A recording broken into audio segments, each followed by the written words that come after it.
I'm back.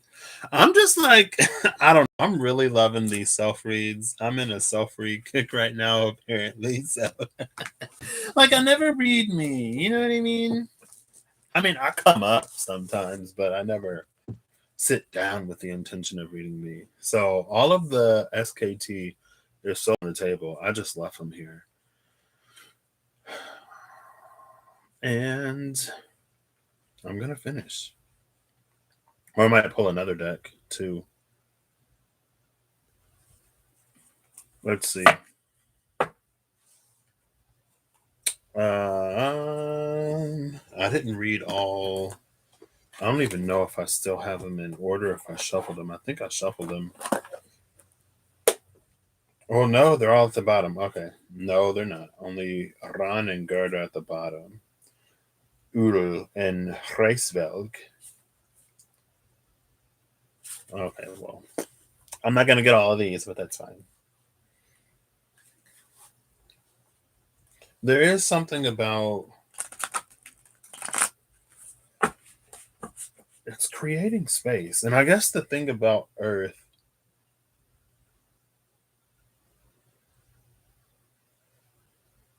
it's something about it's almost like perspective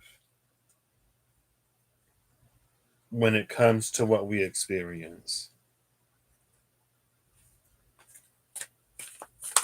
Nope. I'm just shuffling these to put them back up. Who's at the bottom of the deck now? Fjornot. Fornot. I don't know how to pronounce it. Temperance. Oh, thank you. I'm kidding. And then Njord. Njord was one of the ones that came out earlier. The 1 and the 6. So that was the fourth one.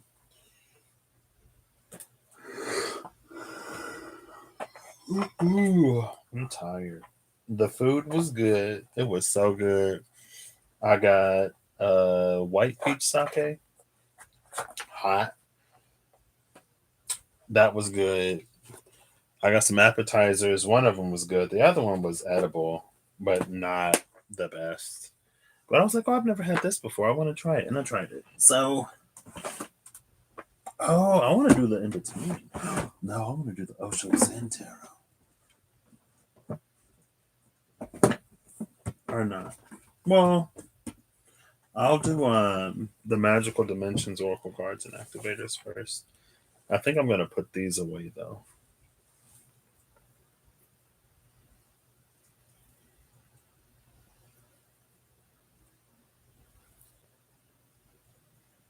I think I did. I read all these. The only one, the Journeyman New World Order, that's Eight of Pentacles energy. The Journeyman is Eight of Pentacles in the world. It feels like it goes back to that Two of Pentacles, though, in the tension. But instead of it, I mean, I guess it could do either. It could either tear it apart or it could bridge it.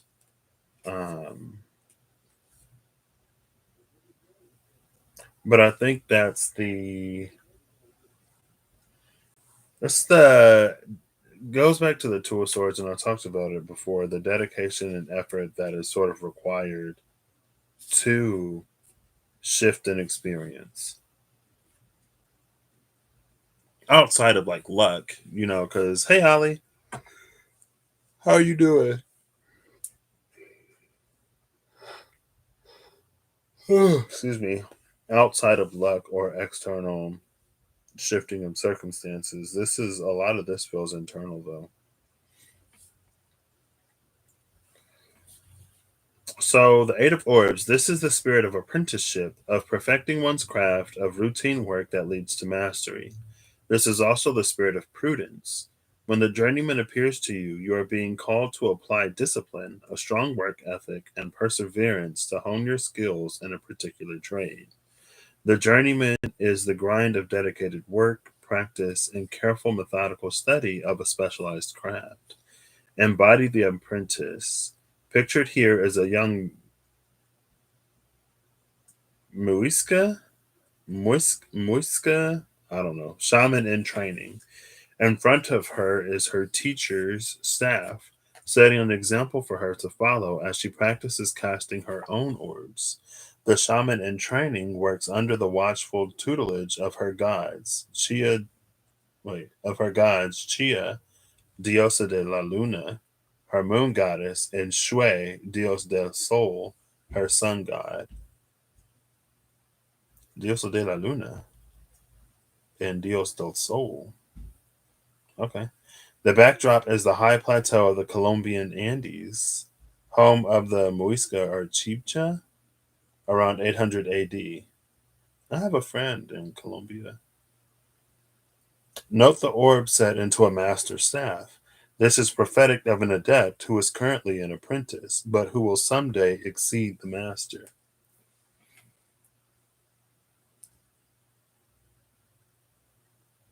Is the tower card isn't here. So it must have been no, the tower card is here. Because in the tower card there are two snakes. Just like there are two wrapped around the staff, but the coloring is slightly different. The coloring is slightly different.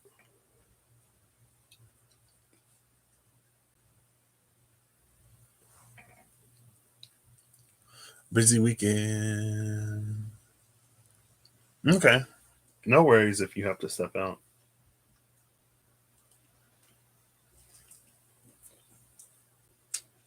All right. So now I'm going to put these back. I just didn't feel like, well, I've talked about the pelican before, which implies a certain,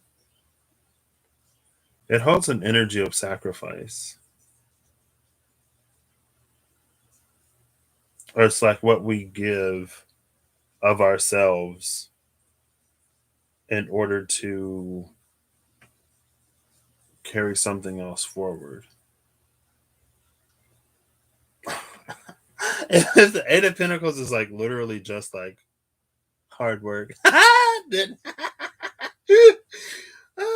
There are definitely things that I can learn. I'm like, I don't want to work. Like, I don't mind working hard though, honestly. Um, this is also Sun in Virgo, which is interesting because I don't have anything in Virgo. But it's almost like with it being Sun in Virgo, it's almost that energy that's like when when only like one thing is missing, it makes it easy to identify what the thing is. It's like if you have a puzzle that's more or less complete, or it's like if you're missing a piece of the puzzle and you're just told that you're missing a piece, the more of the puzzle you put together, the easier it is to know or figure out which piece is the one that's missing. And once the puzzle is complete, besides one piece, you know exactly which one is missing.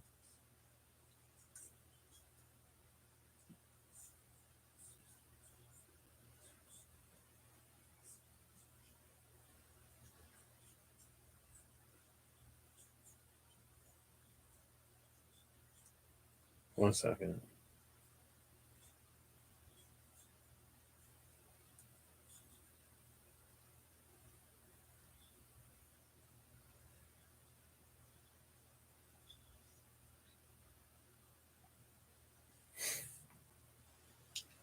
All right. So now I'm putting these back.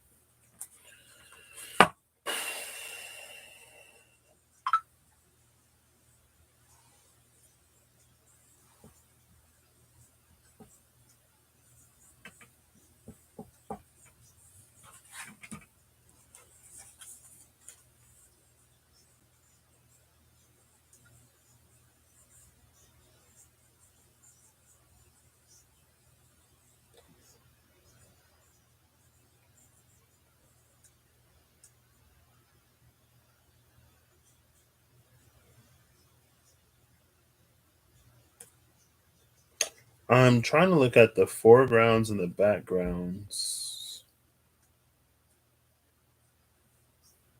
Because I notice, or maybe it's just these two cards that really hold that energy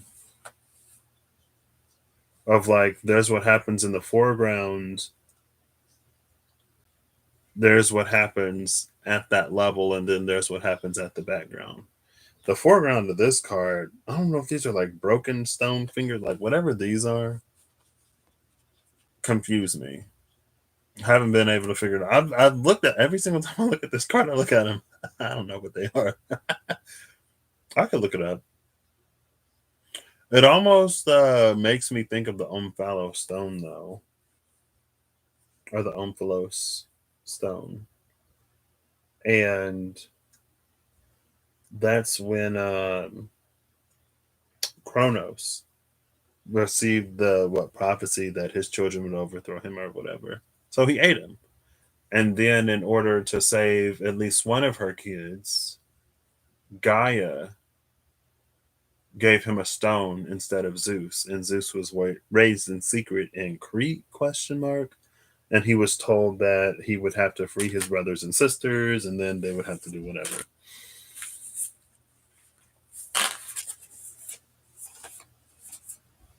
And there's 6 stones here.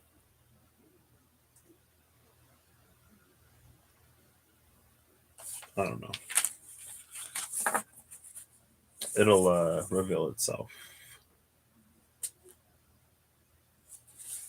I actually, out of these that I've looked at, I'll take this one, I'll leave that one.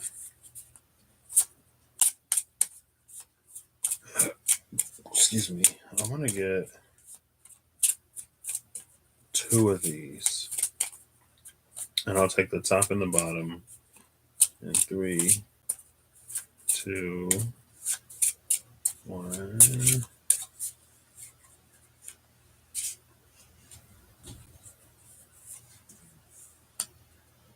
The Corruptor, a New World Order.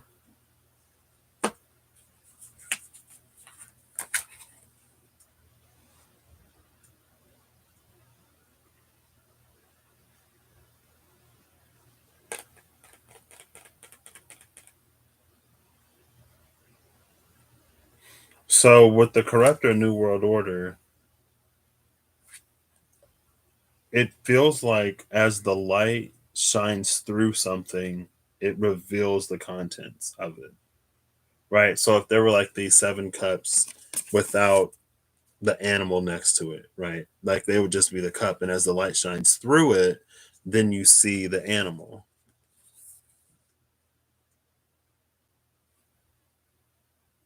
And it's almost like as the light shines through, these circular mirror portal, whatever thingies, then you see those corresponding things as well.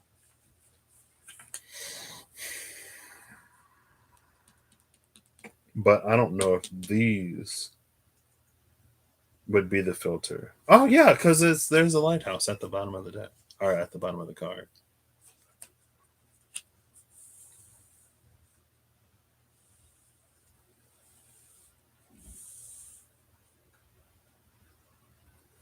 And so it feels like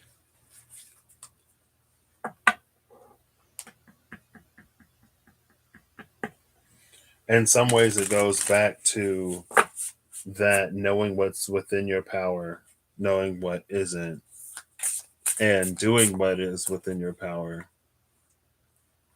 to accomplish a certain ends, a certain means.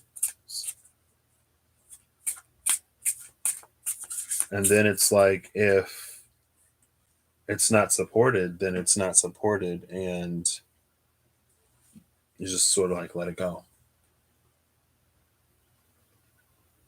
But if it is, through the changing of the times, the seasons, or the cycles, what? I've never noticed.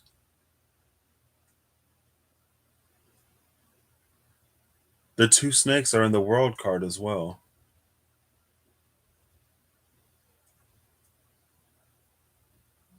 Behind the pelican. There they are. So at first it was the corruptor. No, the tower was with at the bottom of the deck. Never mind. The food was good. It was so good. And then I went into the store with my grandma, and the first thing we picked up in the store was four things of water. And then like we were in the store for so long. I'm pushing this cart that's barely moving. I'm like fighting with the cart for hours. And I'm just like, why? But the food was really good. I got a whole bunch of leftovers um, that I'm excited to eat. And my grandma was, I enjoy her company as well. Thank you for asking. I want to eating these though.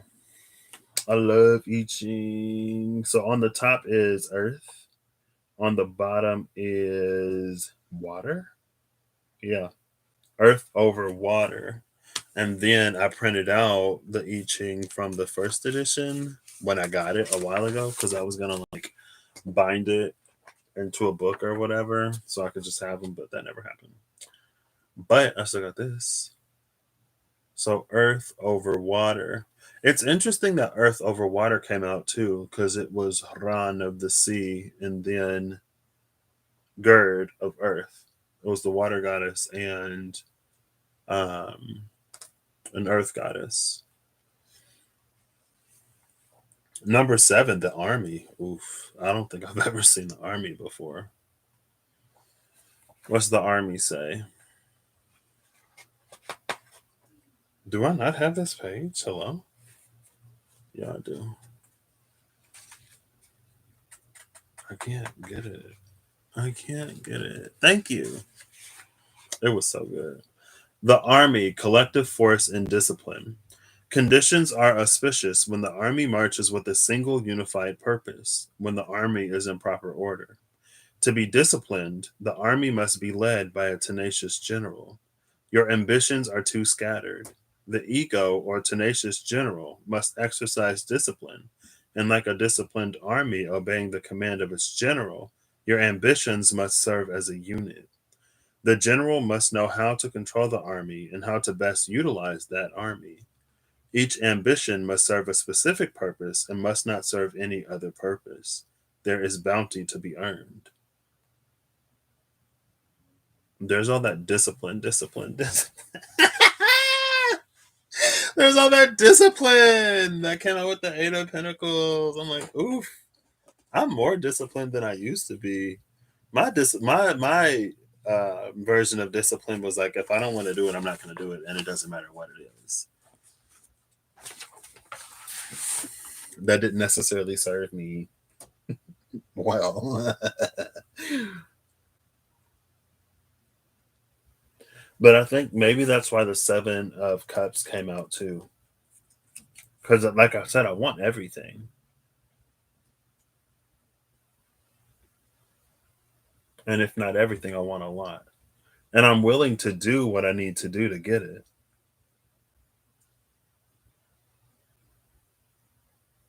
But it feels like with that, it's almost like I could be more efficient with my energy. Like if I could get certain things to align, where it's not like I want this and that and these things separately, but if I can like find something that aligns to all of them. Let me read that in. I'm going to read that in this one. The interpretation may have changed slightly, it may not have.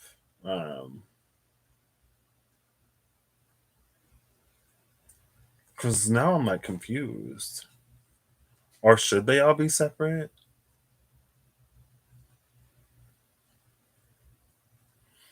10987. The Army collective force and discipline. Conditions are auspicious when the Army marches with a single unified purpose, when the Army is in proper order. To be disciplined, the Army must be led by a tenacious general. Your ambitions are too scattered. The ego or tenacious general must exercise discipline. And like a disciplined army obeying the command of its general, your ambitions must serve as a unit. The general must know how to control the army and how to best utilize that army. Each ambition must serve a specific purpose and must not serve any other purpose. There is bounty to be earned.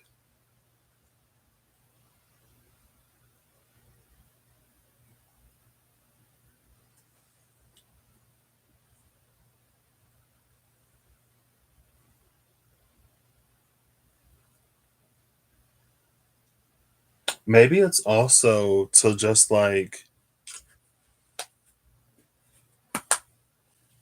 for me to revisit what it is that I want. And I think that kind of came up yesterday a little bit. And I can be the type of person where it's like, it's not until I experience like challenge, difficulty, or being uncomfortable that I really look at where I am. I can kind of sort of fall into, I would say, being content pretty easily, but I don't know if I've ever necessarily been content. I fall into complacency before, like, sure, but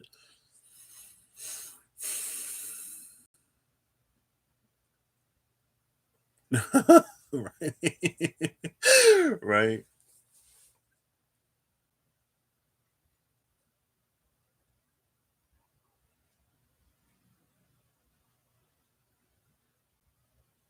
And like there are seven cups and four signs. The only animal or the only creature that's featured on both cards is the lion. Nothing else appears, and the motif of a mirror, I guess. And the light, the beam of light, and both beams of light are moving like they're spreading eastward, which is interesting because that's the direction that the sun rises from, right?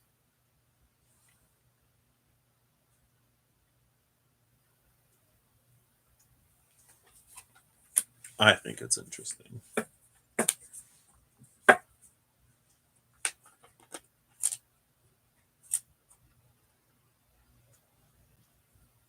I think I've also been, I am in a sort of flux, I guess. Where it's like there's something that I wanted before, and there are things that I want now. And there are things I want now that are more accessible in certain ways.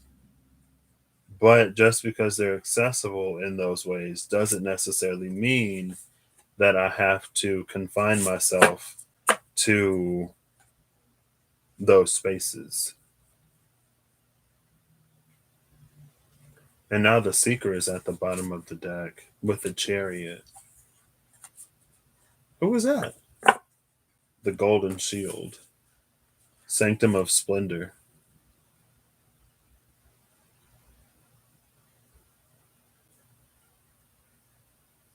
I think though too, just as far as like me being in this spot that I am in my life, in this, in the more traditional Two of Swords sense,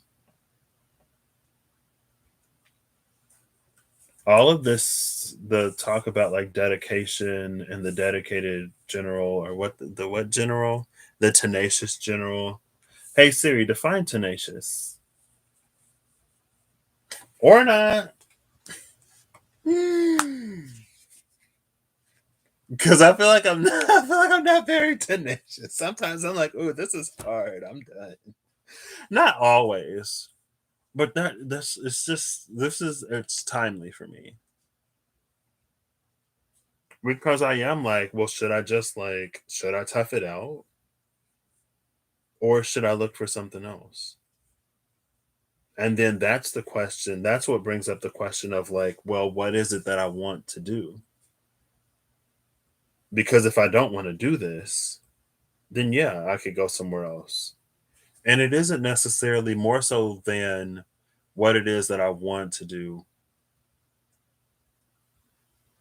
it's a question of like what it is or what I'm being given the opportunity to become, and how I'm being given the opportunity to change in a way, but to experience, practice, exercise certain things that I don't necessarily have to. And if I do, it's not necessarily a conscious effort. But then at the same time, I guess it would be the question of, well, like, how do I do that and still have boundaries? Because what I would be doing, like, I would be doing for me. Again, just like taking advantage of the opportunity. Um, so, and a meandering style, I get that. What? Oh, snap.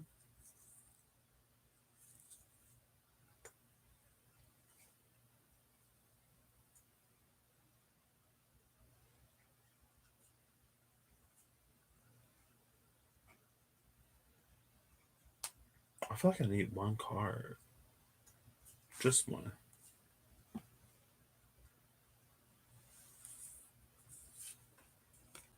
The wish granted, the healer, the erudite.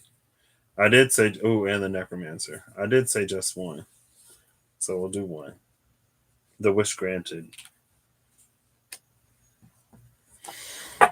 Oh.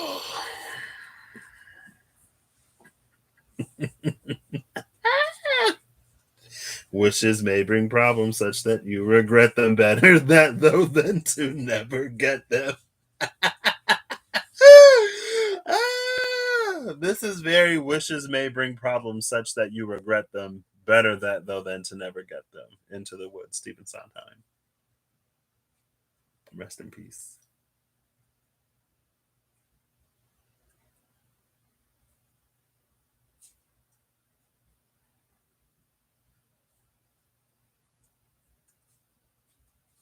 And I feel like for me personally, more often than not, it's a like whenever I ask myself what it is I should do, the question immediately becomes like, well, what is it that you want to do? What is it that you want to do? And then what is it that you want? And does what you want to do get you what you want? Or does what you want to do take you away from what you want? And which do you want more? Do you want what you want more than the thing that you want to do?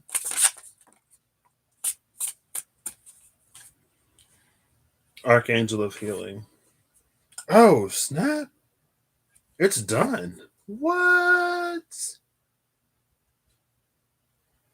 I love this deck, especially after having the flow. I feel like even if I didn't have the Vitruvian edition, I'd still love this deck. But knowing the flow and transition from the Vitruvian edition to the Revelation edition, it's just an extra layer. The card that came out, this is the last card as I put it away. Again, it's the Archangel of Healing. And I love that the Archangel of Healing came out as the last card because that's what was on the other side of the Outlaw, on the other side of the Corruptor before. It went from the Corruptor to the Archangel of Healing.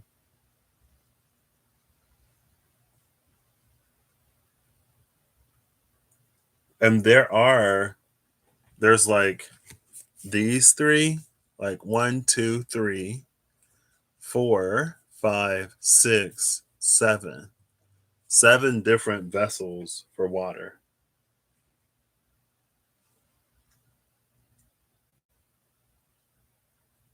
And the Archangel of Healing has the one.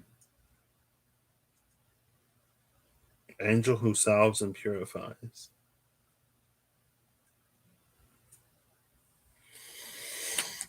I guess it's a part of it.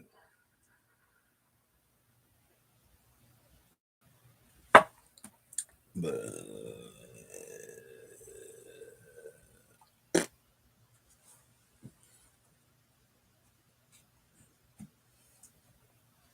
What? Oh.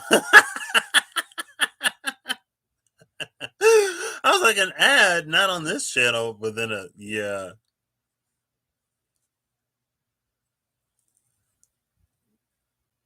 I had my AirPods in the other day. Um and I was like, I did something like that. Maybe I was like doing something with my hair or something. I don't know. And it kept skipping. I think I was watching Russ, and then it would like I did that, or I don't know what I was doing. And it skipped. It kept skipping. I was like, oh my gosh, I need to stop. I don't know.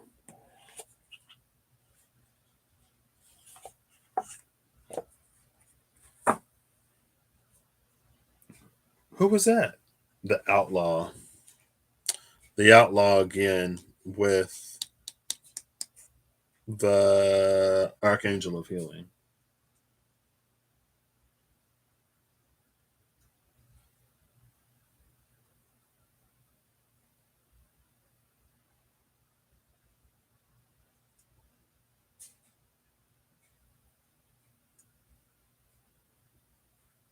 And honestly, how do I say this? Because I'm trying to be a little vulnerable. I reached a semi vulnerable state Friday, and I was like, man, I haven't felt like that's probably what motivated a lot of the questions. It's like, man, I haven't felt like this in a long time, and I don't want to. I don't know if I want to keep feeling like this, but it's like it's all projected though. And if I am supposed to be in a more, or if I'm wanting to be in a more oxynate rather than a dark night, and I guess that's what I was talking about yesterday with the Two of Swords in the mystical medleys, the cartoon one. With that Two of Swords, it's like sometimes there are things that we go through that we work through that we don't realize we've worked through it until we're put in a situation where we can where it shows. And I feel like there's a lot of anxiety about what could happen in a certain space and what I don't want to feel again. Um, but in reality, it's like until I try, I won't even know for sure because a lot has changed. Like I'm already doing stuff that I wouldn't have necessarily been able and capable of doing before. And I'm already handling and managing better than I was before. And so I guess it's a question of like, do I not even want to try?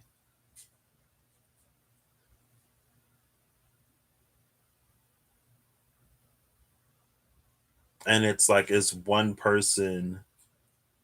like one bad apple.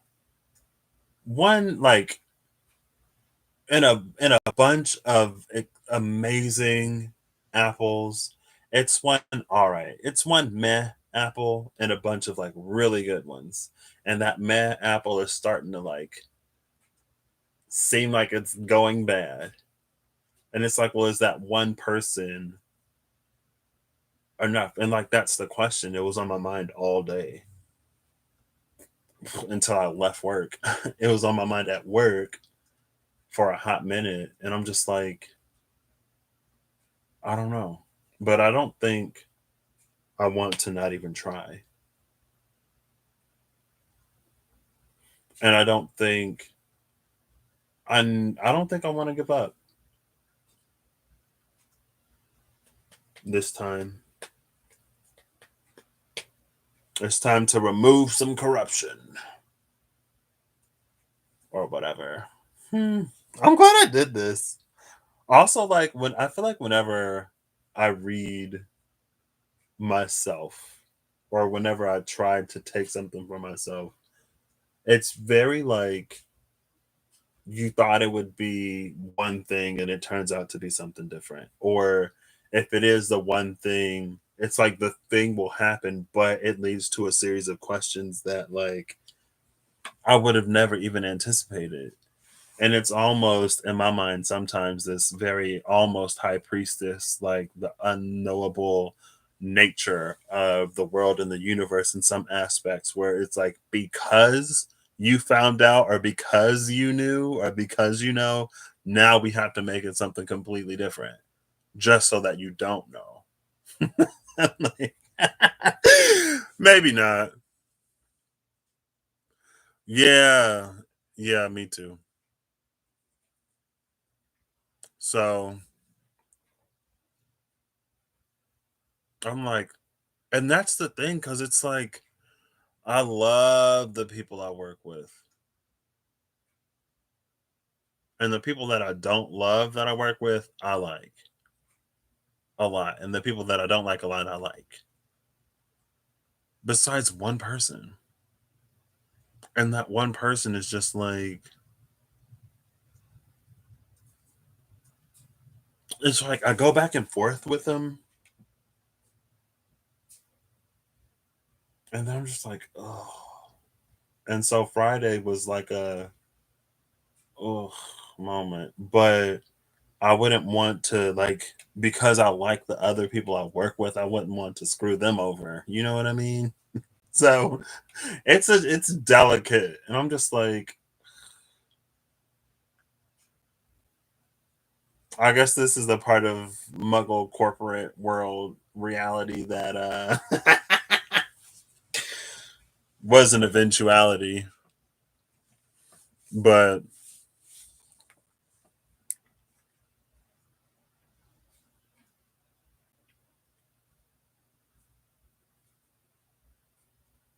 we'll see. Because I feel like sometimes I try and I make progress, and then something else happens, and I'm just like, well, here we go again.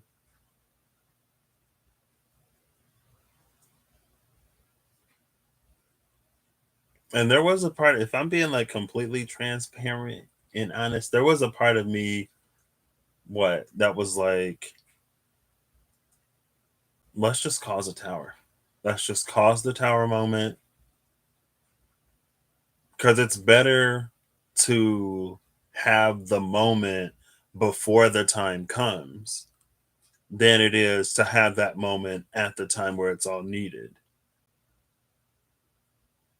And so that's why there's like, well, maybe like I need to shake the tower a little bit, but not too much. Maybe there's like a balance here. I don't know.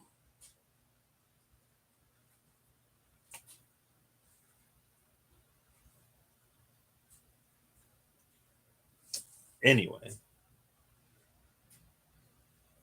I feel like I haven't been in a good dilemma in a minute.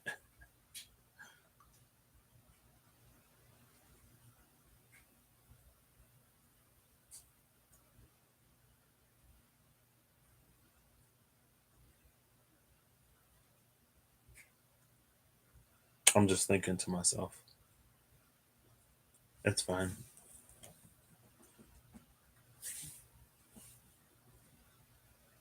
What other deck do I want to use? I said the Osho Zen Tarot.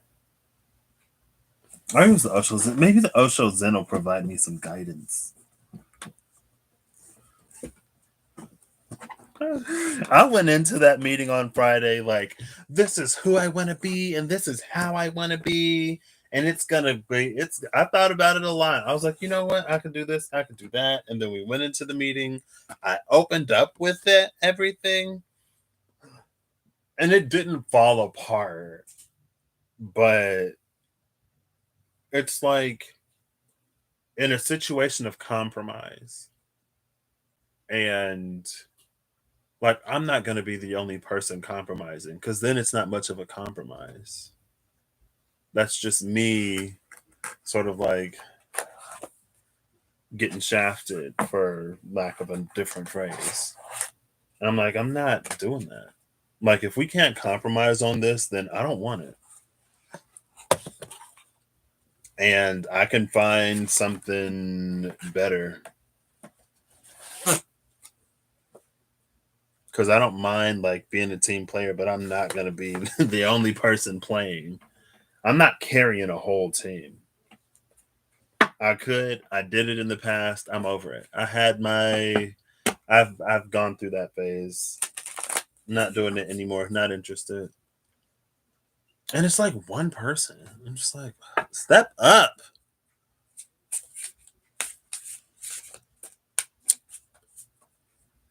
So my bad apple is in charge of the orchard. But it's like technically it's my boss. And it's like everyone else is having to step up and she's not. Like she wants everyone else to step up and to do more and she's not doing anything. And her boss steps up, does more. Her boss is amazing. And she's been there a month longer than me, so she's still fairly new. And it's like it's stuff that she was doing before that all of a sudden she doesn't want to do. And she's just like piling it up on us. And she's like, well, it's a priority. And I feel like in her mind, her logic is just like so good. Like, I'm the boss, I'm the manager slash supervisor, whatever. It's a priority, and you have to do what I say. And in my mind, I'm like, well, the job that I already have, that I already do, is my priority. Somebody else's job is not my priority. Now, I don't mind helping out, but I'm not going to do everything. And as the manager supervisor, I feel like she should step up and do more than just like delegate when it's like, and then our job isn't like from day to day, there's a lot of variability. And the one time, which was the Wednesday before last, the one time I needed her to step up because we like something came up and the two of us were both busy, she didn't want to do it. And then it's funny because I had a meeting with her boss. So my boss's boss, it was all of us. And then she was like, well, I'm sure, like, certainly if you guys needed help, then she would step up. And I was like, would she?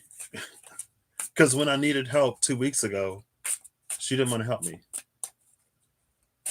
When I needed help 2 weeks ago, it was, oh, this is a priority. So you're just going to have to do it. I'm like, well, you're going to have to help out. Because I'm not doing it. I'll quit before I let that happen. And the other person is on the verge of quitting too. And then it won't be anybody in there. And in her mind, her logic is so like, well, because of this, because of that. But I'm like, girl, we're humans. We get to make choices and decisions, and I don't care what your logic is. Just like I walked out last Wednesday or the Wednesday before last, I'll walk out today too.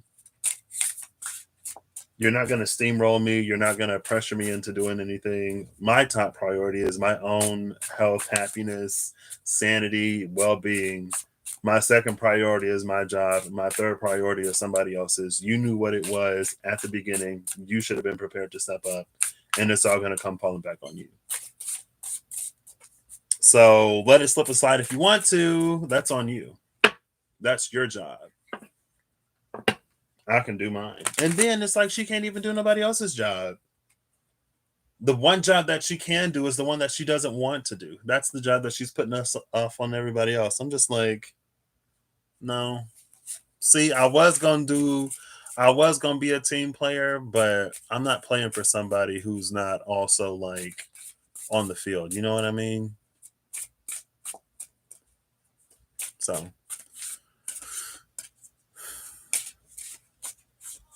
ooh. And that's what I was like. I feel like maybe there is a part of her. Oh. Wow. Maybe I should have stopped shuffling. So sorrow, mind, and projections just came out. There's that 7 of water energy again. Sorrow, mind, and projections. What's at the bottom of the deck? Celebration, though. Celebration is at the bottom of the deck. I mean, it's just like, and like what's kind of sucky is that, like, because of who she is and how she is, she causes a lot of tension with a lot of people. And because of that, quite a few people don't really care for her. And because I know that not a lot of people care for her, that makes me want to like soften up and like be nicer, be more understanding, be more compassionate, be more patient. But it's like, if I'm any more compassionate, understanding, and patient, then I'm going to be taken advantage of.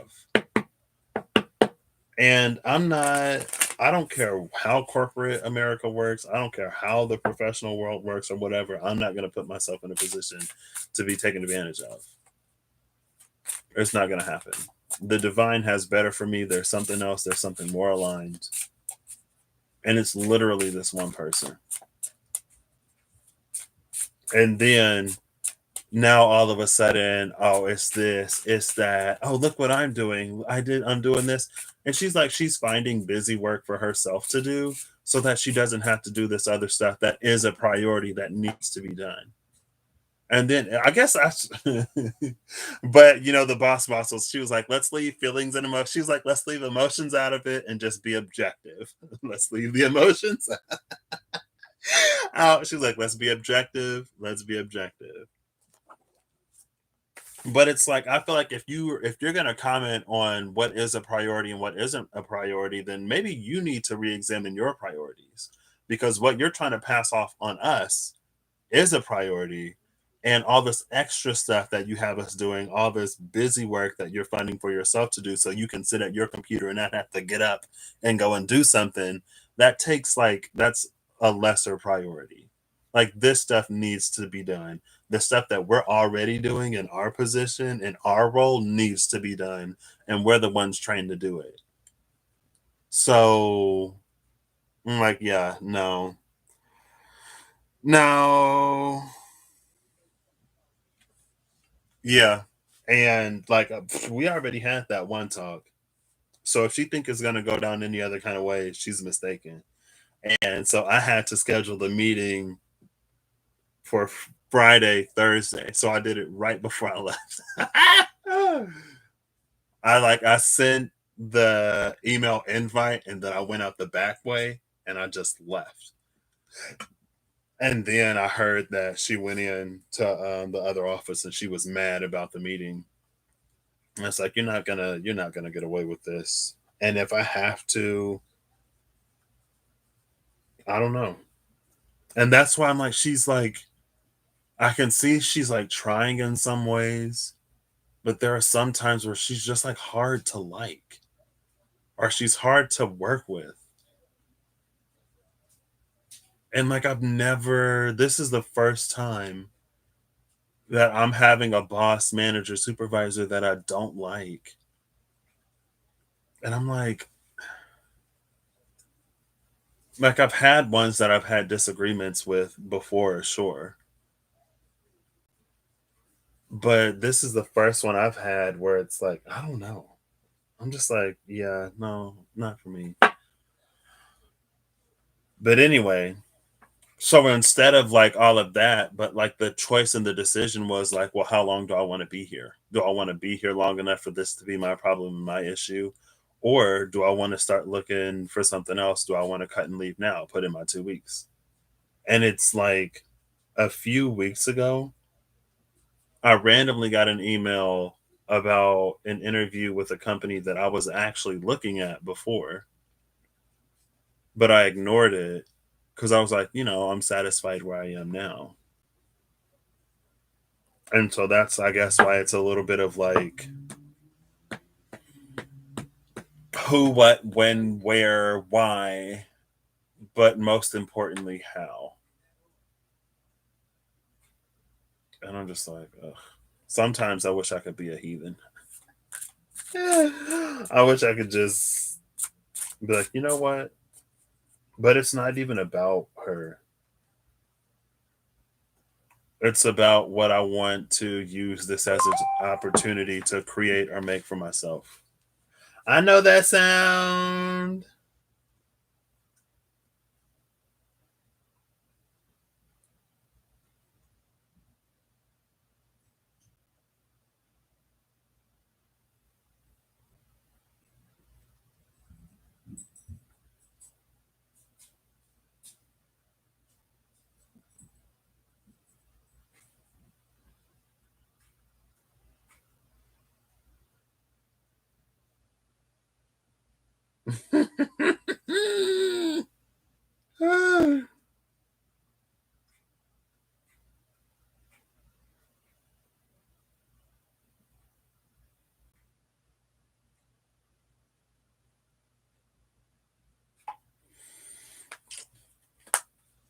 um,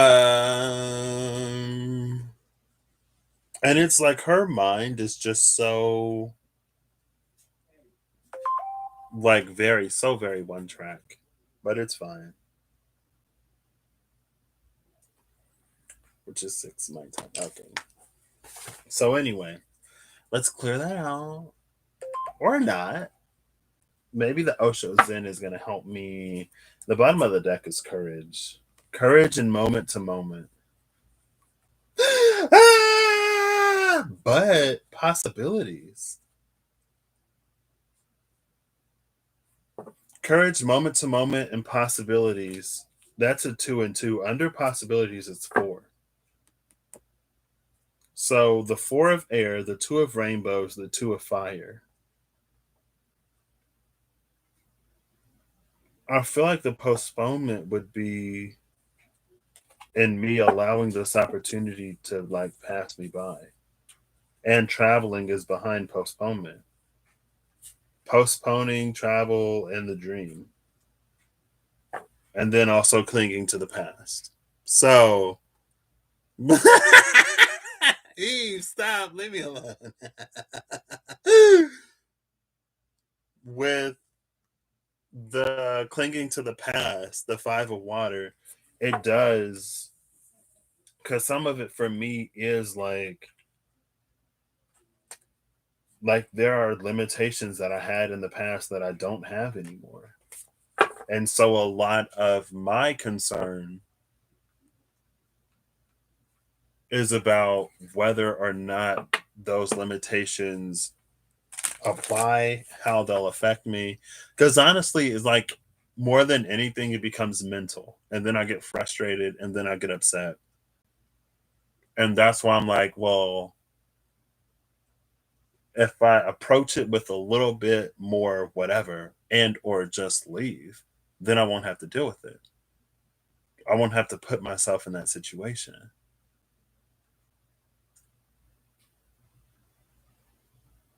But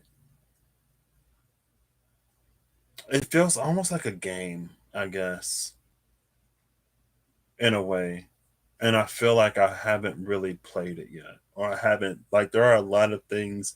Even today, I had an opportunity to have a conversation with my with my boss's boss, about some of the concerns I have, like one on one. Because I wouldn't talk to my boss about it. Just don't trust her. um, and I didn't take it. Also, though, to be fair, it didn't seem like the most opportune time.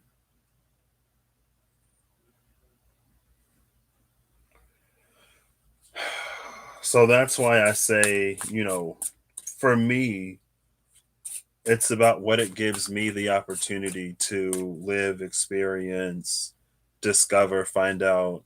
And I'm choosing to make it more about that than it is about some other person, right? Because that person's just a person. It could be anybody. What is this going to mean for me? And how am I going to use this to nurture something further within me? Maybe something will blossom and bloom and grow from it that hasn't had the opportunity yet because it hasn't had the nutrients from this or these situations. And so then it would be almost a postponement if I put it off, and then I have to manifest or find myself upon some other opportunity that's similar in nature to get me to practice what it is that I'm given the opportunity to practice now, which was a sort of strength, which was courage more than anything else. Oof. And I didn't have to use this deck because the strength is courage in this deck. And it is courage. It's courage more so than it is strength. Um, well, first it's courage and then it's strength, and then it becomes sort of a bit of both or whatever. I don't know. Oh,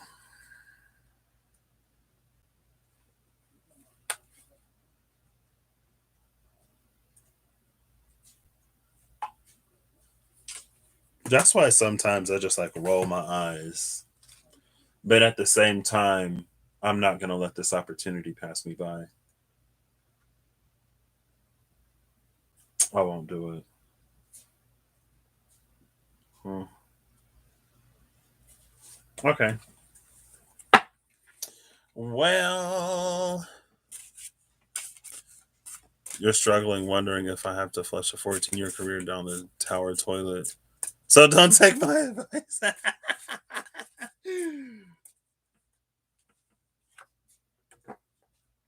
The two of air, which is schizophrenia in this deck. And the bottom of the deck is the king, I think, of air, which is control. And under control is the knight of air, which is fighting. So fighting control.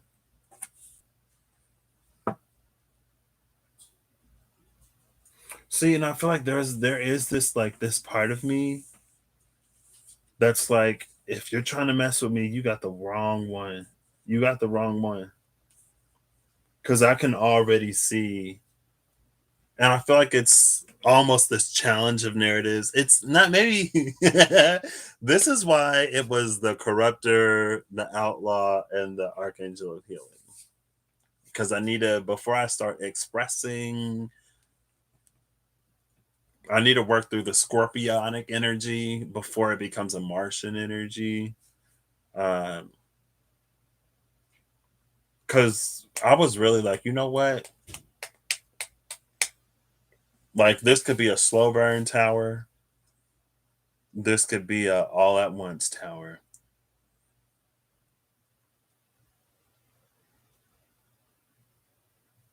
But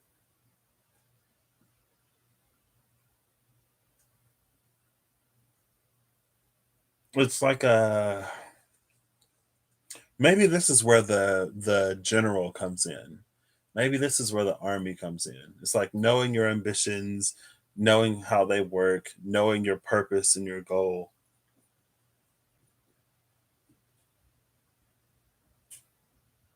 Because ultimately, since I am kind of sort of in between right now,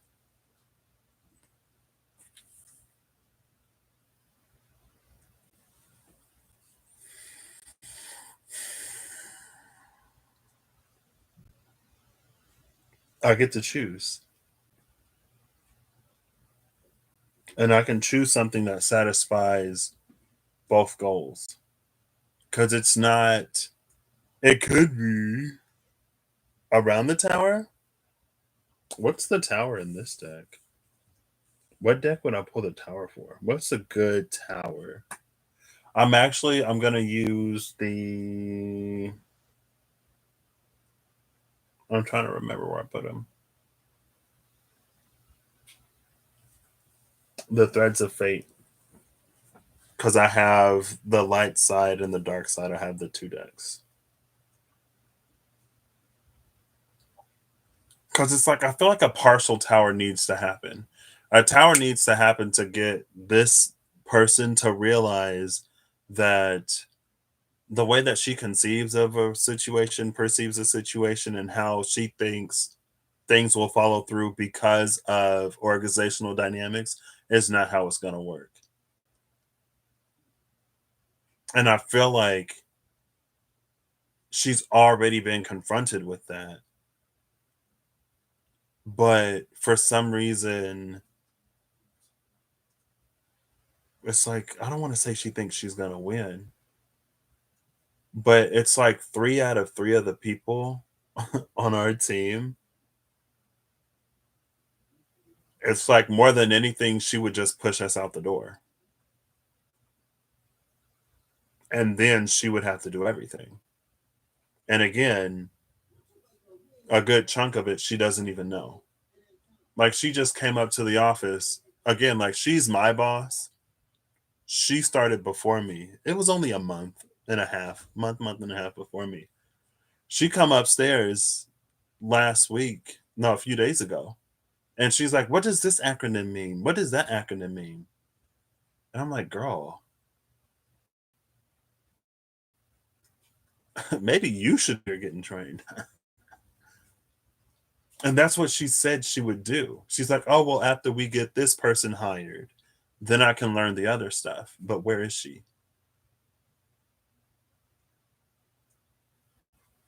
Anyway,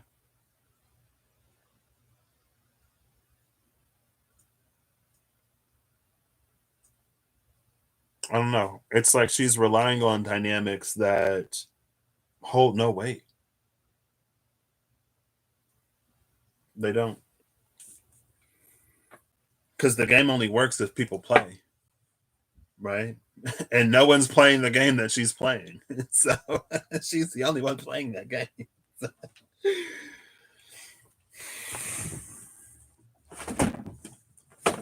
Anyway, let's try to bring it back. Let's bring it back. What? Is it really up here? I guess it is. Is it up here?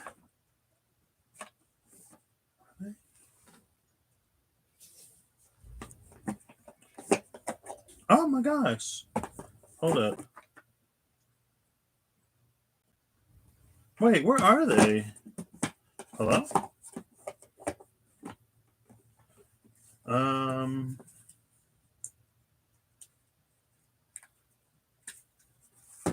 I don't know where these decks are.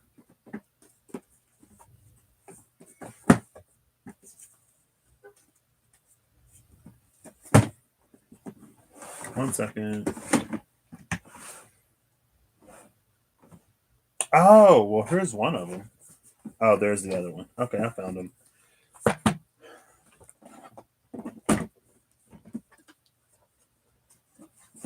Like a wake up call, I feel like is what she needs.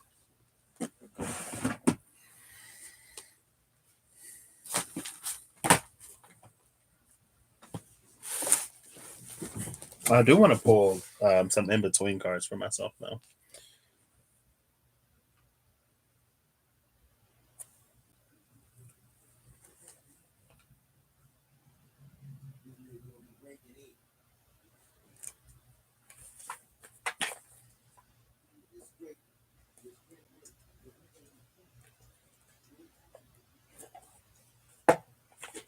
Oh, we're saying I'm having connectivity issues.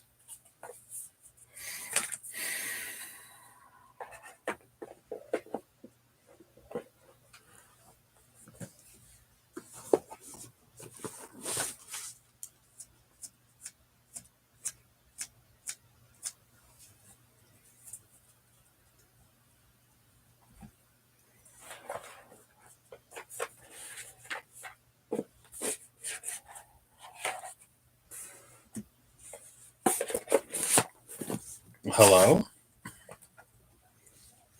I think I'm still on the internet. Let me. There's Corey. Hi, Corey.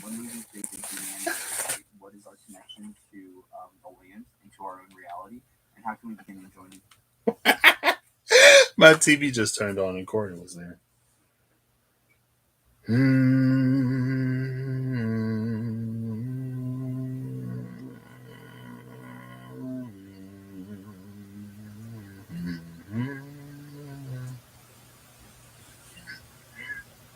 Okay, it's working. Oh, now I see it.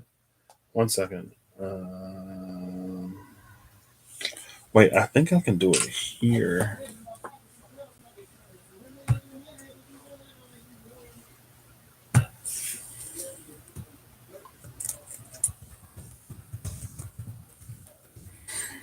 All right.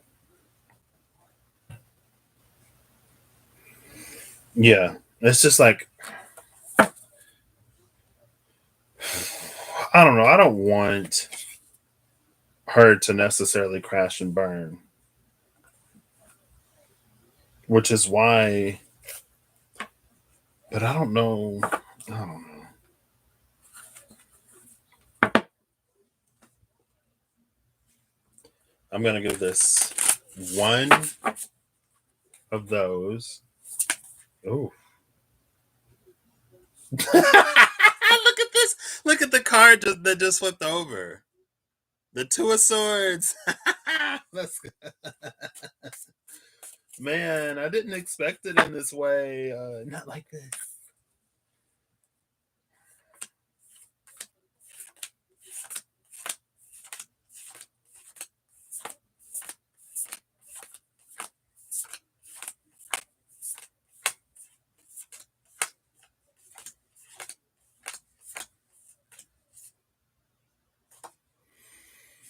Mm.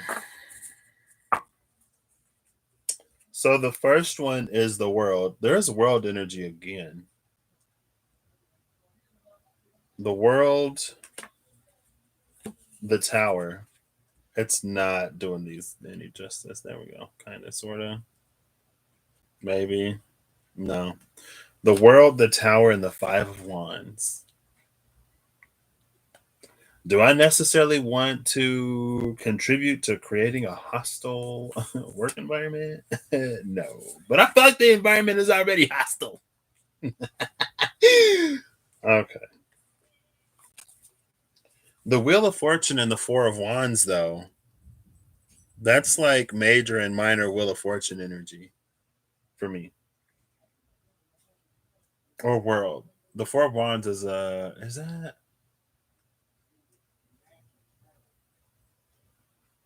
minor world energy or minor Wheel of Fortune? It's minor world energy. That's what it is. And the world card already came out.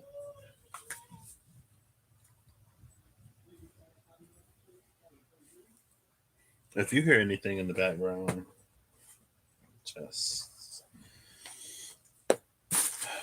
ignore it. I'll leave these out. I don't have anywhere to put them though. So that's that one. This one, I'm gonna give it one of these and one of these. So on this side, the Ace of Swords flipped over. The other side was the Two of Swords. This one is the Ace of Swords.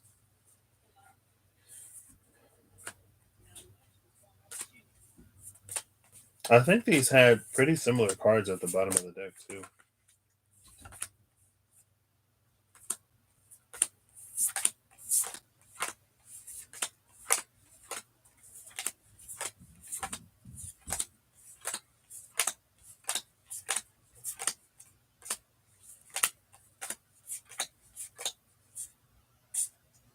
Oh, well, is this one any better? Is this one any better?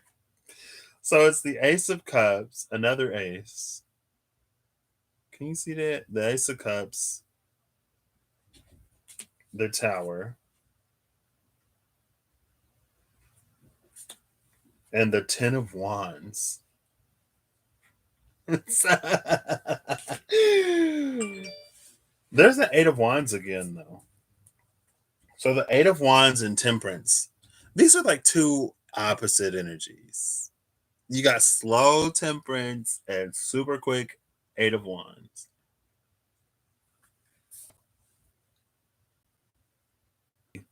Temperance is about alchemy and transmutation. It's to convert one thing into another. And so with the Eight of Wands, there's a hidden catalyst there because the Eight of Wands is really quick. I mean, I guess it doesn't necessarily have to be a catalyst, but it's like in the presence of something, a certain reaction rapidly, it's like it happens rapidly.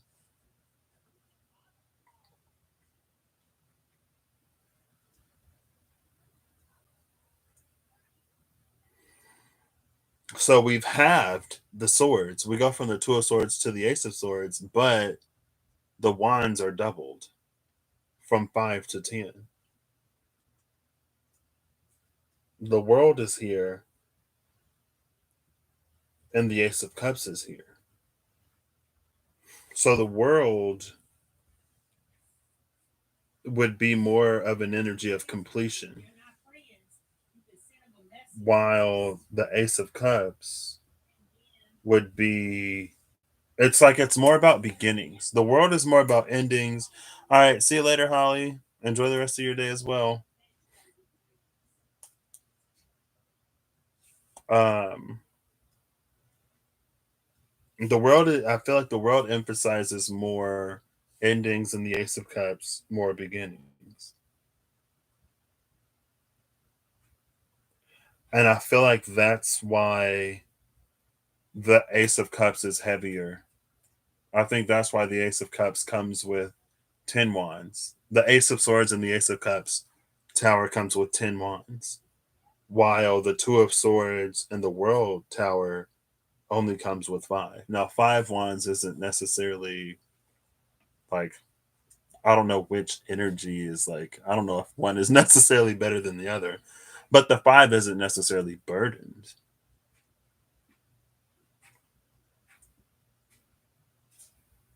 And I feel like it goes back to what it is that you desire. It, for me, it goes back to the army.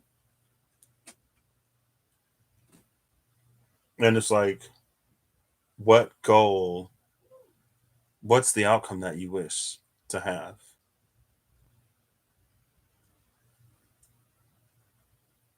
And that's what you should work for. So for me, I don't necessarily, I can understand that there are potential reasons and even factors that I don't know about involved in the situation that affect somebody stepping up or not. I want to bring water into the situation, okay? But when you bring water into the situation with air, it makes it more complicated. It makes it more difficult because it becomes less objective. It becomes more contextual. It factors in the individuals as individuals rather than sort of like stripping away all of the color and just having like numbers or making it black and white or plain and clear.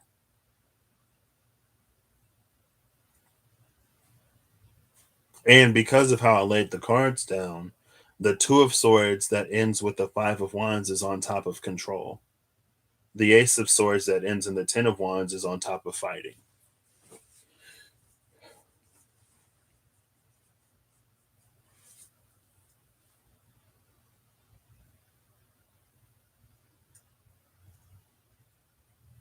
And so while I'm going to look around the 5 and the 10 of fire in the Osho Zen,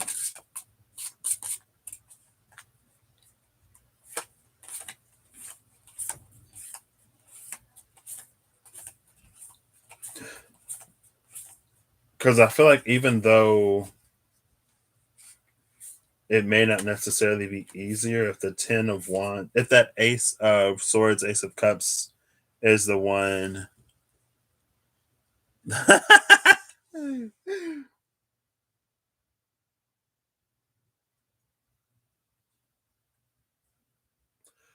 For me, I think it depends because it's a situation that happens at work or it's a situation happening at work But it's almost like it's become personal in a way, or at least for me. Oh, okay. Yeah, yep, yep, yep. So around the 10 of fire is existence. This is not doing me any favors.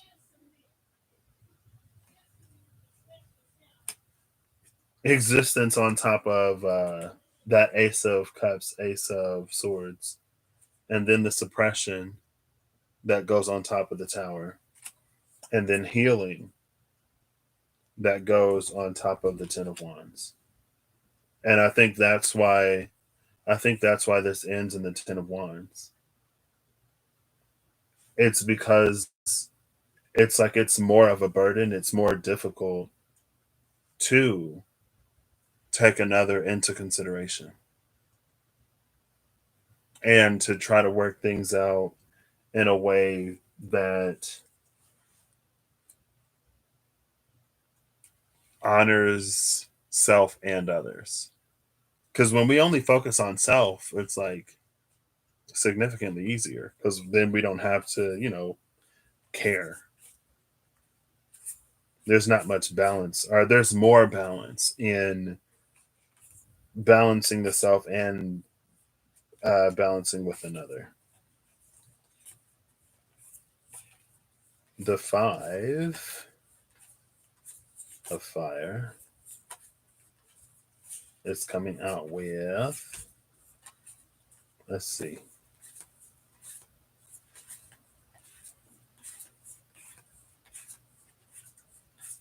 Oh, oh, oh. Okay, well, breakthrough is on the table now. Breakthrough is on the table. It fell. So receptivity.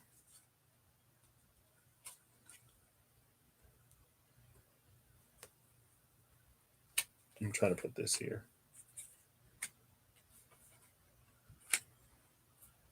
Totality. So receptivity goes on top of the world and the two of swords. Totality goes on top of this tower, which is the 5 of fire. And then innocence goes on top of the 5 of wands. 5 of swords comparison is the next card.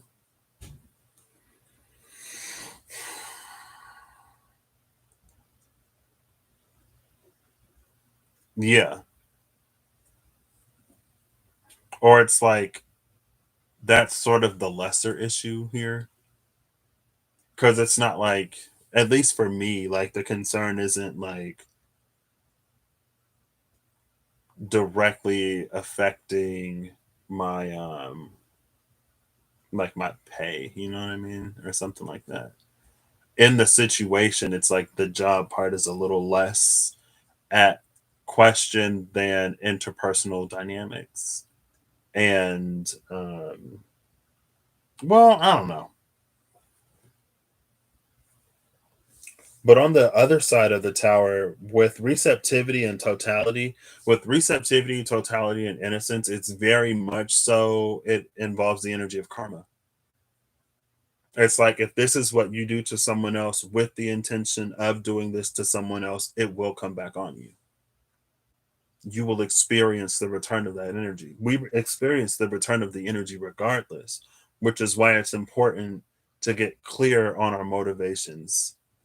And by our, I'm talking to me because this is a self read. It's like that's why it's important for me to get clear on my motivations and like, what I want my outcome, or what I want the outcome to be.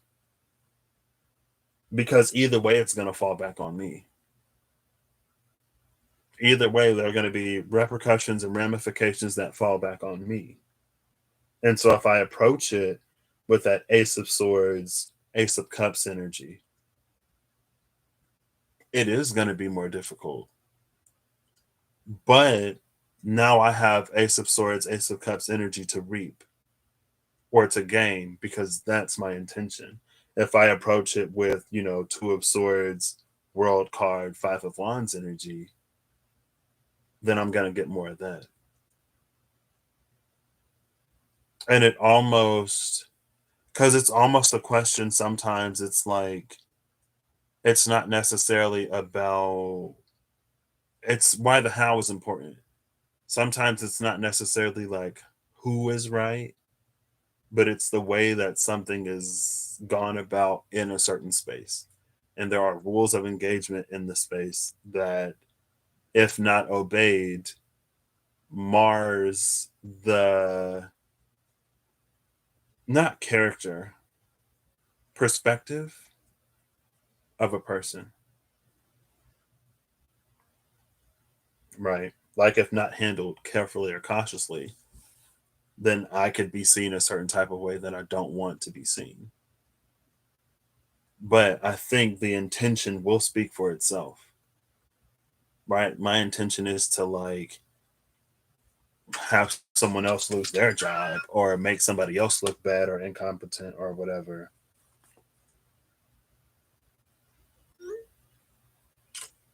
My intention is for it to be resolved. And if it could be resolved in a way that we actually are able to grow closer to one another, in a way that opens up lines of communication instead of, see, but then it's like, in this, I feel like in this interaction in particular, it's almost like, if a person is how they are, then it doesn't necessarily matter. But at the same time, I don't know how someone else is.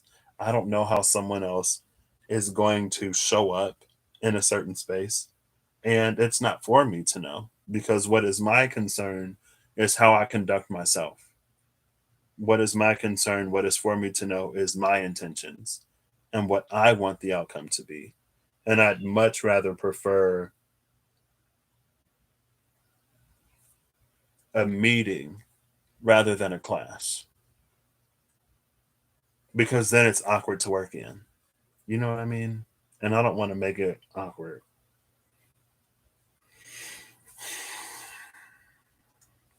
And then the card of breakthrough sits in the middle between them.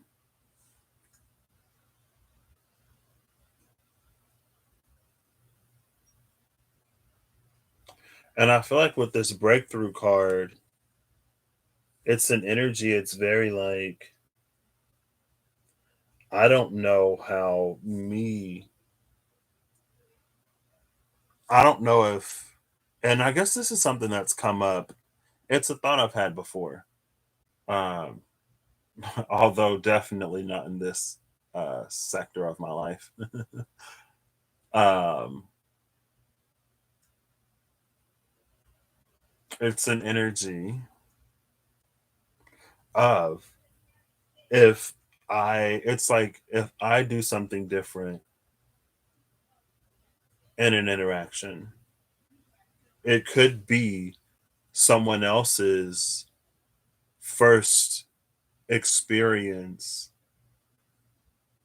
of being approached in that way. It's like, let's say you have a disagreement with somebody. It's the, I like, my brain works in metaphors and stories, if you can't tell. So it's like, let's say you have a disagreement with somebody, and like, your usual thing is to like scream and argue or Google and look up facts and prove your point, and to not really give much thought to where the other person is coming from, their own knowledge, experiences, blah blah blah. But you make the choice to state your position, but to also be receptive to listening to the other. And let's say that the other person has only experienced, let's change the dynamic. So let's say that the other person, whenever they get into a disagreement, they go like super submissive because they're used to being dominated and railroaded, and like, the whatever the other person says, they argue, argue, argue, they give in, or they don't speak up for whatever reason, And so they fall into that role of submission. And so because you taking the approach of like stating your position, but also being receptive, also listening, you breaking your own mold and pattern for that other individual. Now, like you're asking in that receptivity, you're asking them what they think and how they feel and why they sort of think what they think and how they arrived at their conclusion. And now they're experiencing for the first time someone asking them in that space of disagreement rather than someone railroading them or like being extremely forceful on their point. And so, because you take the different course of action, it offers the other person a different stimulus and encourages a different response. And then their response is the stimulus that encourages something new in you. So, for all parties involved, it leads to the energy of breakthrough. And that level of complexity, again, I feel like that's why the Two of Swords into the world, into the tower, ends in like the Five of Pentacle or the Five of Wands, because it's all about you proving your point, and it's all about you sort of reaching closure and whatever. On the other side, the Ace of Swords, Ace of Cups, the Tower, and the Ten of Wands, like it is a lot heavier, but it offers a lot more expansion with two aces in the swords and in the cups. And so then it becomes an opportunity for you to sort of like expand dynamics. And so you expand your interpersonal dynamics in an air way of how you think about and process through and rationalize, analyze situations in a very Libran way, but also in an interactive way, person to person. So you hit air and water at the same time.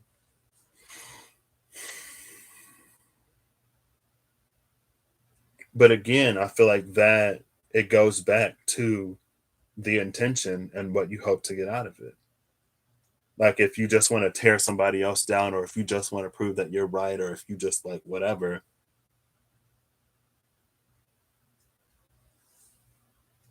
it'll come back. And I feel like that's why this ends in innocence after the receptivity and the totality of this path, because it's like it's not personal. Like you get what you put out, what comes around goes around. If you make yourself known to be a certain type of individual, then you're going to be approached with a certain type of energy. And there's nothing malicious or benign about it. It just is what it is. It's non-aligned. It's purely responsive. But on the other side, it creates room in a space where there was only sort of suppression before.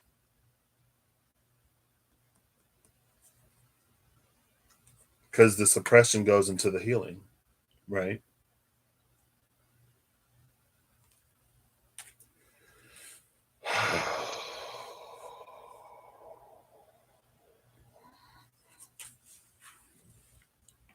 This is where I roll my eyes and I'm just like, whatever.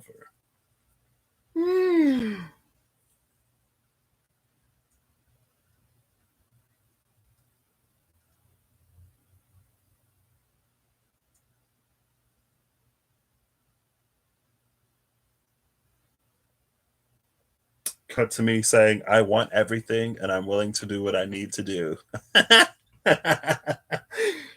Oh gosh. I'm glad I did this at the time I did this, because that it's more important to me than like being right.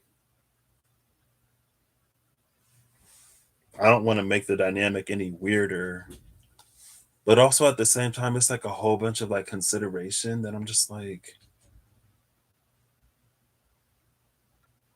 but that's the type of person I want to be too. You know what I mean? And that's the type of person I have the capability of being, and I definitely have the potential.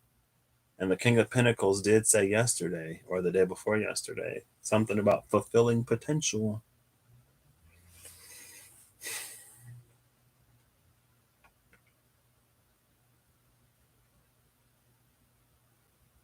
And control comes from somewhere.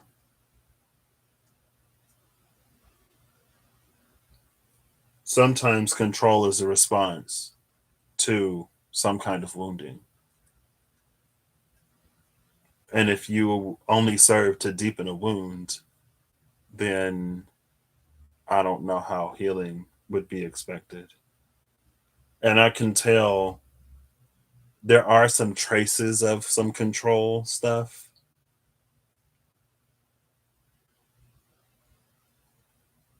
And that's also why it's a little bit more delicate. Because I'm not necessarily trying to completely break the chain, but you're going to respect. Okay. I feel good. I feel good about ending this here now. I feel resolved. Well, thank you, Eve, for suggesting that I pull around the tower.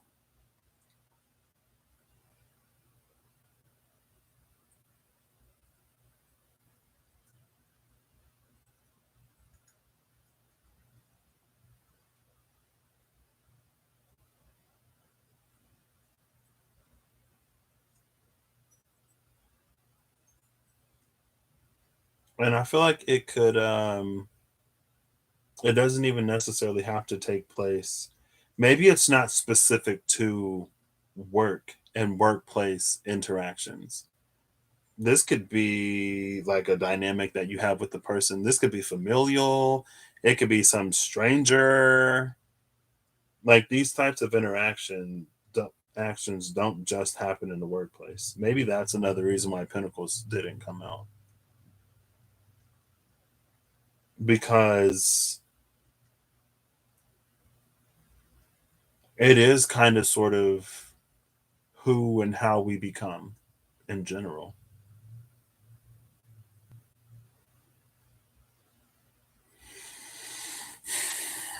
No problem. I don't know why I said that, but yeah, I appreciate it now for what it is. I'm still like partially rolling my eyes because I'm like,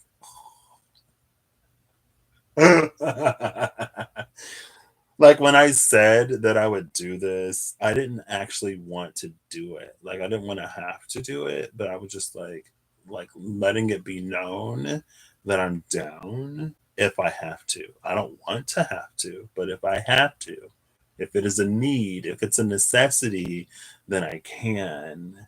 But if somebody else wanted to do it, then I would be fine with that too. It's like, no. I want another Oracle card though. I mean, I guess since I have these, I can just. Oh, they're not even in here. Aw. The Whispers of Lord Ganesha.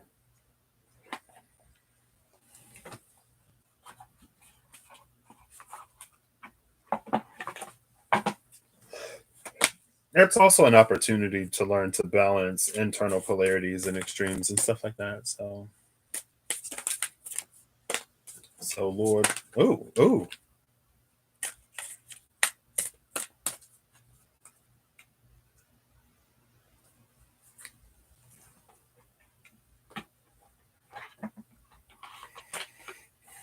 Oof.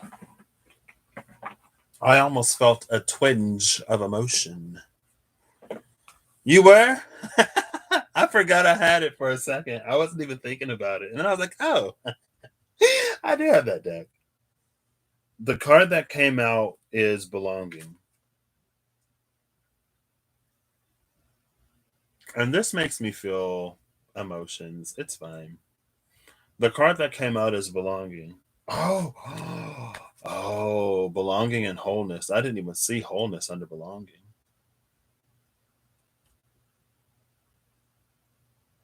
And Wholeness is green,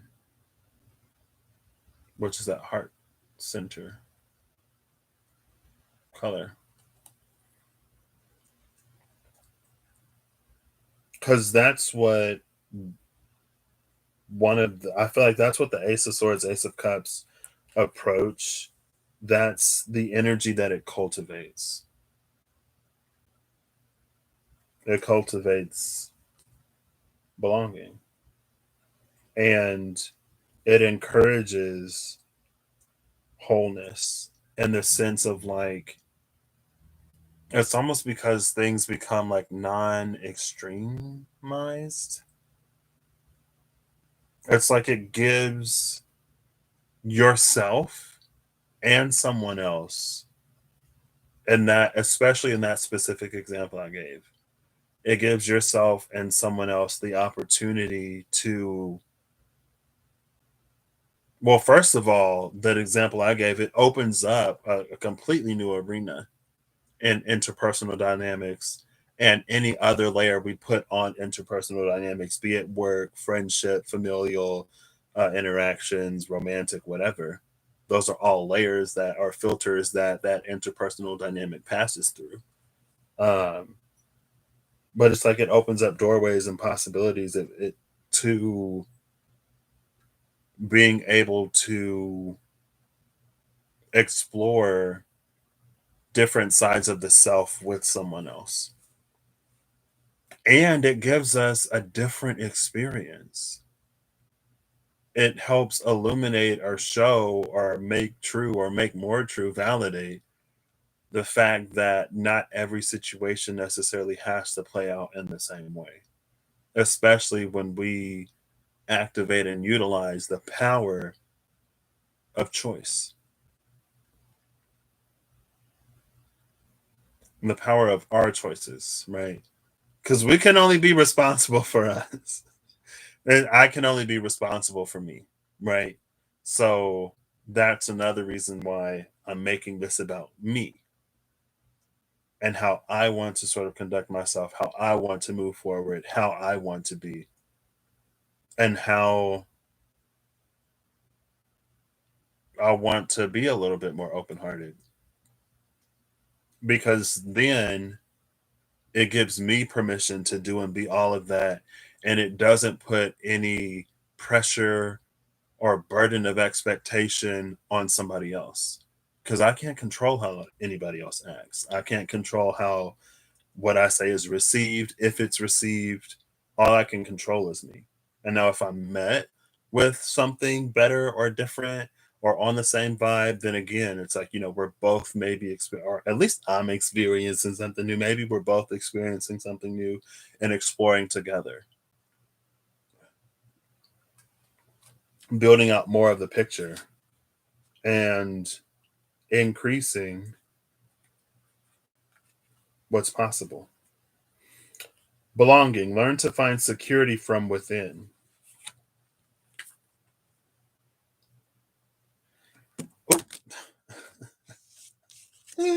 And this card. Oh, I just went full screen. Oh no. Undo the full screen. Okay. In this card, Ganesha uses the mouse as his vehicle, which signifies his triumph over the ego. And the ego was in the army, like discipline, right? In Hindu mythology, the mouse symbolizes the ego, for the ego can eat away at all that is good and decent in a person. I'm not going to keep holding this up. My arm is already getting tired. Sorry. Wow. I'm going to start again. And this card, Ganesha uses the mouse as his vehicle, which signifies his triumph over the ego. And in Hindu mythology, the mouse symbolizes the ego, for the ego can eat away at all that is good and decent in a person. Belonging seeks to solve the predicament of the ego's own perceived separation. Since the ego has no conscious memory of its connection to others and to source, you experience a need to get out of seclusion by bonding with the people around you. These people can be your family, peer groups, or your community, maybe even your coworkers and or bosses. The ego is neither good nor bad, but simply a necessary part of you in this instance. The ego can manifest inclinations that are either more positive or more negative in nature. There are many positive aspects to belonging. You develop your ability to love, connect, bond, share, and care for others. You see yourself more clearly through the mirror of relationship. It is important in belonging that you try not to seek approval through others. Through this card, Ganesha is here to help you focus on the positive feelings from being a part of a community. Learn to trust, ask for help, and to rely on others. Next is wholeness, number 24. Acknowledge the oneness of all life. See, I love how belonging, where it's like the ego isn't necessarily conscious of being connected to others and to source, and that's why we seek out relationship, where wholeness is already coming out with the acknowledging the oneness of all life. And so it's like there is a path, again, with that sort of expanding out into a wholer self. It's a path that offers something to the ego that it wasn't necessarily getting before. It expands the horizons of the ego, and it allows the ego to. I feel like I say be more a lot, but it does, because it's like in that situation, instance in particular, it shows to the ego. It's like you don't always have to go into defense mode whenever a disagreement is sort of like had, regardless of the situation. And like, again, there's only so much that we can do when it comes to other people. That's why it's not about other people. It's about us. And then eventually, if it's not met in the moment, as long as we continue to hold that energy, it will be reciprocated. Kind of sort of through virtue of what we choose to engage with and how we choose to engage in it. Recognize that you are a part of something larger. You have a connection here with not only this life and physical body, but with the divine and the universe. Ganesha is guiding you to recognize the sacred truth that you are a divine being here to give and receive love. It is time to recognize your role in this life. You are complete and whole as you are. You lack nothing. The simplest way to win hearts is through your actions. Green is representative of the fourth chakra, the heart chakra. The heart chakra is the center where we experience love. When the heart chakra is open, you are able to create a safe and supportive, loving environment. When the heart chakra is clear and in balance, you will find compassion for all life.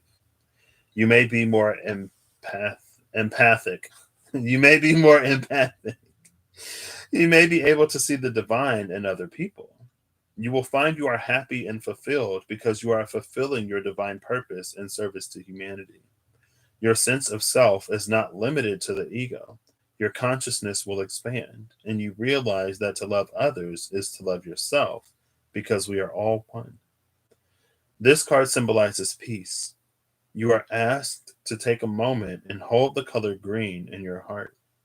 You may experience a soothing, relaxed feeling that will bring a sense of renewal and self control. You are in need of healing. Breathe deeply and affirm your health and healing. And then the healing again is here in the king, I think, of water. So maybe I'll wear something green. I'm gonna wear green all week. I'm gonna eat green. I'm gonna wear green. The card that came out face down is positive outlook. Okay, I like that. I like that. Positive outlook. How you feel depends on your own mental attitude. The many faces of Ganesha reflect how you feel about the different aspects of your life: spirituality, health, finances, relationship, and emotional well being. It is important to remember that circumstances are not good or bad, but always neutral. It's how you approach the situation that will determine your outcome. If you choose to see something as depressing, it will be. If you choose to see it as encouraging, it will be. Your mind determines how your day will go. Your state of mind has influence over your body, your relationships, your emotional well being, and how you view your finances. Every day you are so careful when considering what you will eat during that day. You have an opportunity to be just as discerning when it comes to how you think. You can conquer your moods no matter how bad a mood you seem to be in. Make up your mind that you are not going to be controlled by your moods anymore. If you do find yourself in a low disposition, take a moment to acknowledge what brought this up for you. Take positive action to shift back to happiness or being positive. I love that. I feel like that iterated what, I was already getting. So, reiterated what it was that I was already getting. So, you know, that satisfies my ego. Thank you. And then I'm going to get a final message from these. So, shout out to the Whisperers of Lord Ganesha and Lord Ganesha and Angela Hartfield for taking part in the creation of this deck in some way. I don't know if she wrote and illustrated or if she wrote or what, but her name is on the box. So shout out to her.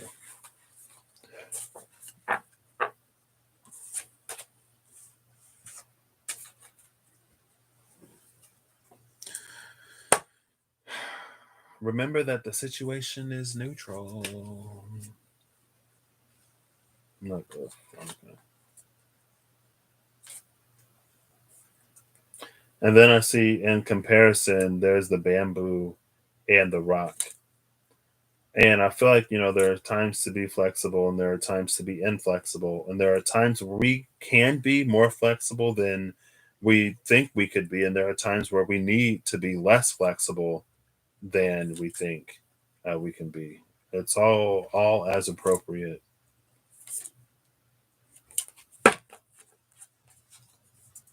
There's comparison.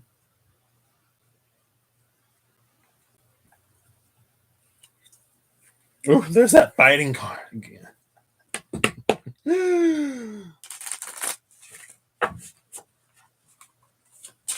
Final message. Oh, that was quick. Oh, shout out to Kuan Yin. I did say Om Mani Padme Hum earlier today. I don't know why. Maturity is my Kuan Yin card, but there's maturity. Be mature. Be an adult. But not only mature and adult in that way, but it's a maturity in the sense of because there are seasons and there are cycles. It's a maturity in knowing the way, the energy that we carry and the way in which we conduct ourselves sets the tone for the symphony and the orchestra that is the occurrences and happenings and events in our lives. We are the conductors and a part of, I guess we conduct by being a part of the chorus symphony orchestra that is the events happenings in someone else's life as well. We play both roles. And then at the bottom of the deck is change. And under change is success. So love that energy. But it does come, it's like that's the price of maturity.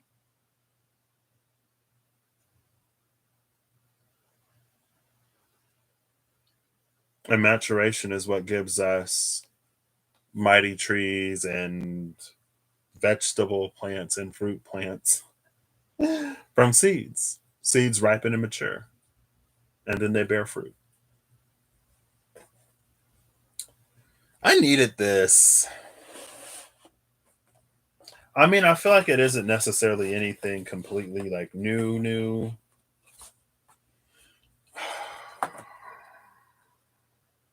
Well, not that at the very least, but it's definitely a nice reminder. Because that's where my priorities, that's where my focus, that's where all of my intention lies. Because again, I can't control anybody else, and it'll play out how it plays out. But I can definitely contribute to the bettering or the worsening of a situation. Emphasis on the word contribute to and not control. So, who is this? The Journeyman edition? What do you got for me? Or the Journeyer? It's the Journeyer edition. Is that the Wheel of Fortune? It is. I cut to the Wheel of Fortune. After the wheel was, or what was that? Change was at the bottom of the other. Changing. 9 of coins. There's your Pentacles energy, Eve. If you can see it, it's the 9 of coins. There you go.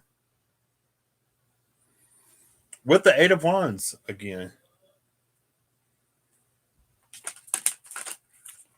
I thought I just saw the sun, but I didn't. It was the world card. I don't know why I read the sun. Final message, please.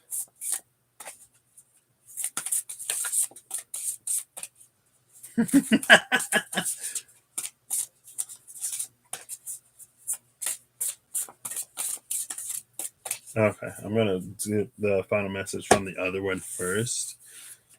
From this one first. Oh, the Wheel of Fortune is at the bottom of this deck. Okay. I was like, I know I just saw the Wheel of Fortune before that change came out because it was at the bottom of this deck. Changing. Man, tomorrow is my day off, and I still gotta do homework. No, I wish my homework was done. It's fine. Ooh, the Lovers. Okay, I ain't mad at that energy. Maybe okay. That's fair. That's fair. That's fair. That's fair. That's fair. I guess I'll roll my eyes a little bit less. Because I am experiencing a lot of happiness, joy, peace. I'm experiencing expansion in some areas and ways that continues to blow my mind. And so if I have to tolerate or deal with or put up with or put a little bit more energy or effort into one thing so I can have my everything or so I can receive more of the everything that I'm starting to receive, I'll do it. I didn't think about that. I wasn't taking that into account or consideration. So I can do it. Right? Gotta work for these pentacles. And you were like, isn't this a work situation? Where are the pentacles? The pentacles are like, well, you haven't worked enough. I'm like, okay, well. The Conqueror of Swords and the Hierophant came out of this deck. That's Knight of Swords energy and the Hierophant. With the 7 of Cups again at the bottom of the deck. But with the 7 of Cups here, there's this energy of like not learning from previous experiences. And so we continue to repeat them. And because we continue to repeat the same experiences, there are things that we'll never see.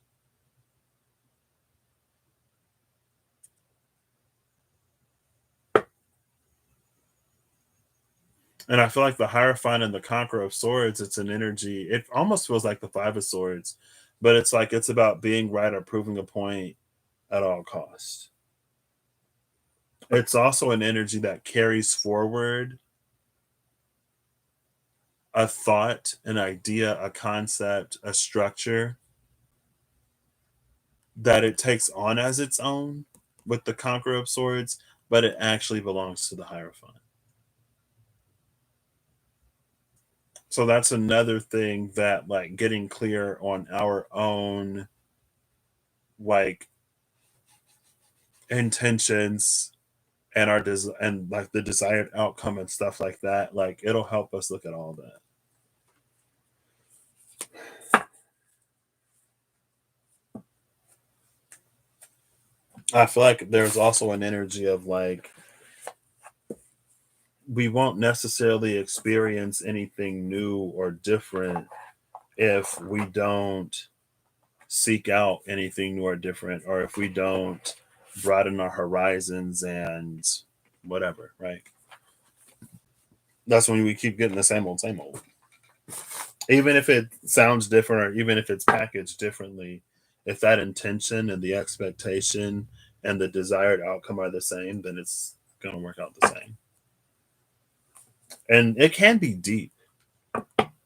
It's not always necessarily surface level, because I think sometimes on the surface we can have a on the surface we can have a good intention, but if there's some like deep wounding that undermines a better intention, then it turns it sour.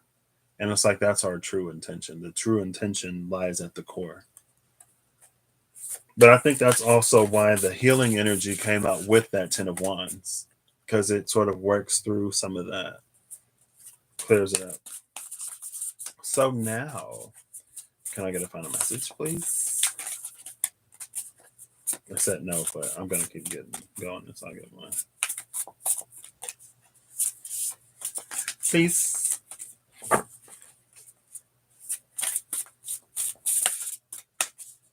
I'm getting hungry. I'm ready for these leftovers.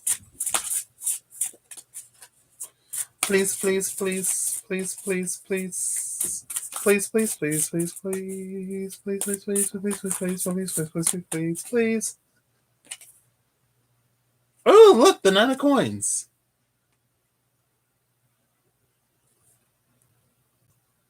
Oh, it didn't come out though, so I'm gonna keep going. The 9 of coins with the 9 of wands at the bottom of the deck. Actually, I am gonna stop here.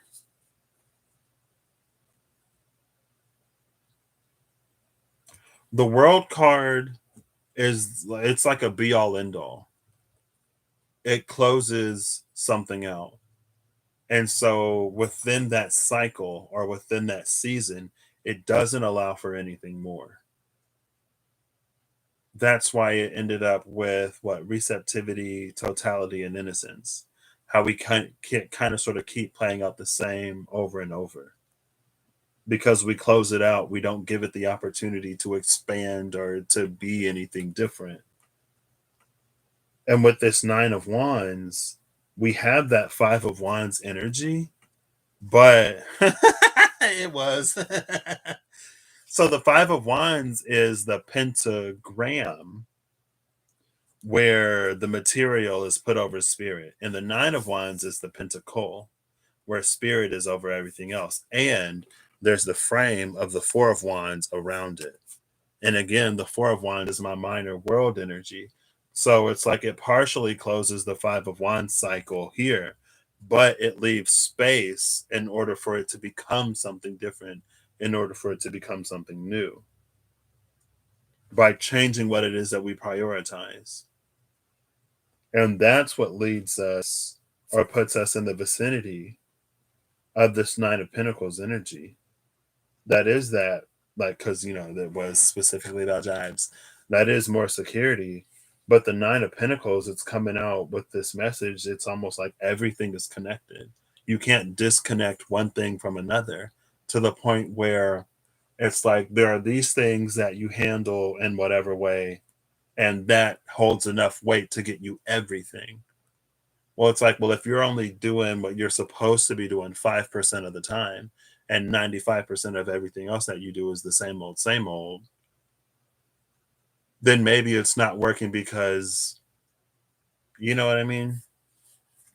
Like, it's all connected. I don't know if you'll be able to see it. There we go. You see how they're all connected? And even ones that aren't directly linked, they're connected to another one through association. And so for me, especially when I said, I guess, I want everything, and I'm willing to do what I need to do to get it. So coincidentally, that means I want to do everything, including the stuff that makes me roll my eyes. But life is too good for me to wimp out and chicken out now. So, and again, because I feel like a lot of times when we come upon stuff like this, it's almost like it's hard to not have expectations. It's like, well, I did everything that I was supposed to do, and this person still did whatever. And that's why it's like, it's not about that person, though. It doesn't matter what the other person does. But, if they do happen to give you something that you can work with to move forward in a different way, like, all the better, right? But if not, then it's, they're under no obligation to, because they still get to show up and be who and how they are. So, thank you again, Eve and Holly. I don't think anybody else came in, for being here. This was enlightening and some excellent ways. Am I missing a deck down there? The Whispers of Lord Ganesha. No, they're right there. Was there something else there? Oh, the Osho Zen Tarot. Wait, was this up here? Yeah, it was. It was over here. Okay. So for the last minute, Matthew, it's been like 2 hours. So I hope you have a good night too. I mean, it was all personal reads again, and then I ended up talking about work stuff, a boss, and if it resonates for you, I'm glad. But